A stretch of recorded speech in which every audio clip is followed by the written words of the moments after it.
Assalamualaikum warahmatullahi wabarakatuh. Ketemu lagi dengan saya Firly Zulkifli. Ya, kenapa sih pada hari ini saya berpenampilan sangat rapih gitu. Jadi dalam proses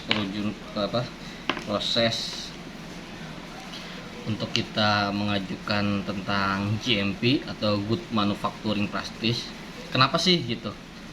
Saya atau kami melakukan perizinan GMP karena yang pertama bahwa Ciloku ini tidak bisa masuk ke dalam kategori PIRT karena kita menggunakan bahan baku yang jelas adalah daging-dagingan. Jadi daging-daging yang dirasa dari produk kami itu adalah benar adanya gitu. Oleh sebab itu makanya saat ini kami sedang ajukan untuk sertifikasi perihal GMP yang alhamdulillahnya ternyata kami ataupun saya dapat kesempatan untuk bisa sertifikasi dari BNSP untuk menjadi orang yang bisa atau orang yang berkompeten untuk bisa melakukan pelatihan.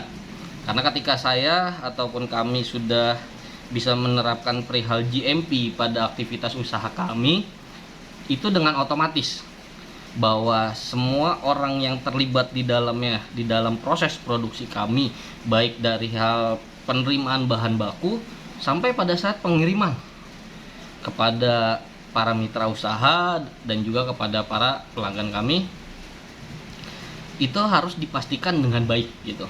Dan bagaimana caranya gitu? Saya harus bisa melatih mereka kalau saya belum dianggap berkompeten oleh negara ini gitu. Oleh sebab itu saat ini saya sedang melakukan sertifikasi perihal CPPOB yang mudah-mudahan hasilnya bagus, hasilnya menggembirakan, dan juga pengajuan sertifikasi perihal CPPOB ini adalah salah satu langkah dari kami untuk bisa melakukan izin edar yang lebih luas lagi gitu. Jadi minta bantuannya kepada teman-teman semua yang ada di sini bahwa channel ini tidak hanya kita mencari mitra usaha, tidak hanya channel ini dipakai atau dipergunakan untuk kita membuat pembicaraan yang tidak terlalu penting gitu ya. Tapi di sini juga pada channel ini kita akan juga mengedukasi, memberikan pemahaman kepada masyarakat Indonesia, terutamanya adalah para pelanggan kami, yaitu mereka-mereka yang suka membeli dan makan produk kami, yaitu Ciloku. Kenapa sih perlu gitu bahwa Ciloku ini perlu melakukan sertifikasi GMP gitu? Jadi makanan yang tidak aman menyebabkan menurunnya kualitas kesehatan yang berdampak kepada kualitas mereka. Tentunya gitu, kita semua ini tidak mau apabila apa-apa yang kita makan itu ternyata tidak baik. Ketika makanan yang tidak baik itu kita konsumsi, otomatis kualitas badan kita juga akan menjadi kurang baik lagi gitu.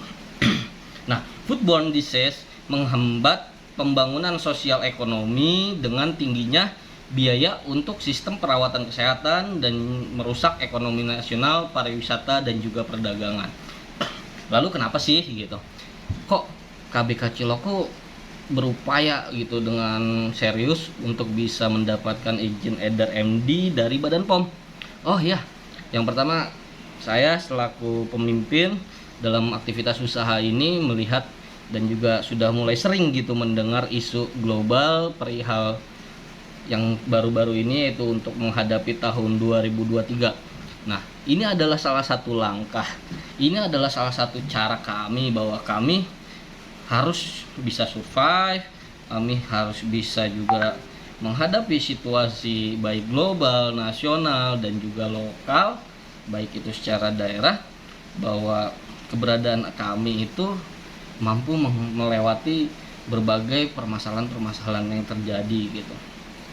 Tapi paling pentingnya adalah bahwa produk kami adalah produk yang baik gitu. Produk yang baik dibuktikan dengan bagaimana kami concern, untuk bisa mengurus perizinan-perizinan yang sesuai, baik halalnya, baik juga terhadap ini ya izin edarnya gitu. Nah, lalu siapa sih yang bertanggung jawab gitu terhadap keamanan pangan gitu? Yang pertama ada pemerintah, yang kedua ada pelaku usaha, dan juga yang ketiga adalah customer itu sendiri.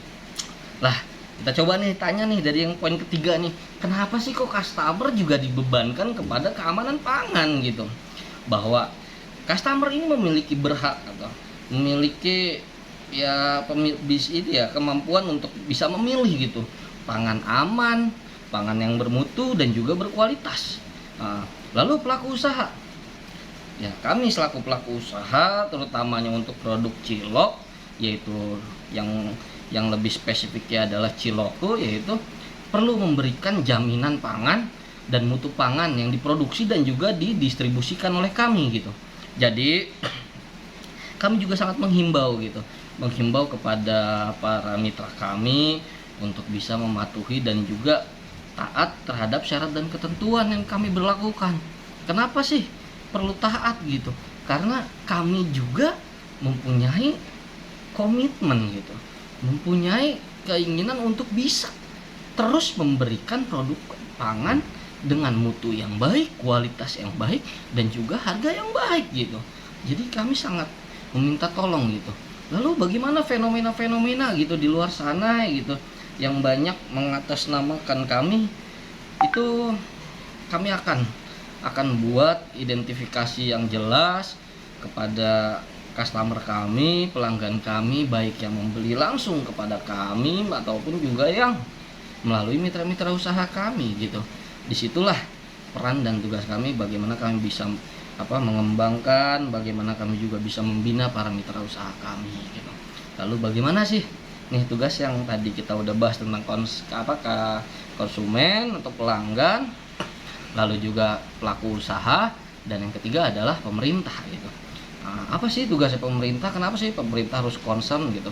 Ya, pemerintah memiliki wewenang dan juga memiliki tanggung jawab bagaimana bisa memastikan begitu bahwa keamanan pangan dan juga mutu pangan itu baik yang diproduksi di Indonesia sendiri maupun yang diproduksi dan didistribusikan di Indonesia, ataupun juga diproduksi dari luar negeri dan juga didistribusikan di Indonesia. Nah, kurang lebihnya itu yang bisa saya sampaikan.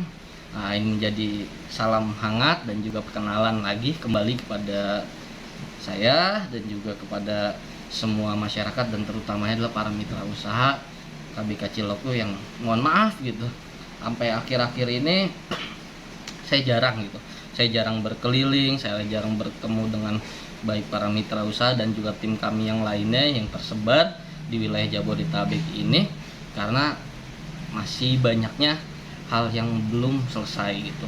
Nah, jadi terima kasih atas waktunya.